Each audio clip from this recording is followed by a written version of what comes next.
సౌమ్య, అమ్మ సౌమ్య, జరగి సౌండ్ పెంచుతూ రావే, టీవీ సౌండ్. అత్తమ్మ ఒక్క నిమిషం. చాలా అత్తమ్మ. సౌమ్య, ఓ సౌమ్య, గీ నీళ్ళిత్తూ రావే. ఇక అత్తమ్మ వాడు. సౌమ్య,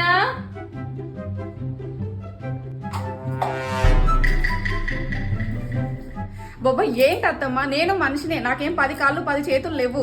అరే ఇంట్లో పని పిల్లలతోటి అన్ని నేనే చేసుకుంటా, రోజంతా పరిగెత్తుతూనే ఉన్నా. కనీసంగా చిన్న చిన్న పనులన్నా చేసుకోవచ్చు కదా అత్తమ్మ.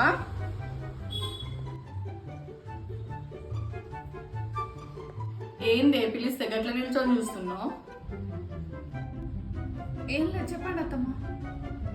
ప్లీజ్ సబ్స్క్రైబ్ చేసుకోండి ఫ్రెండ్స్.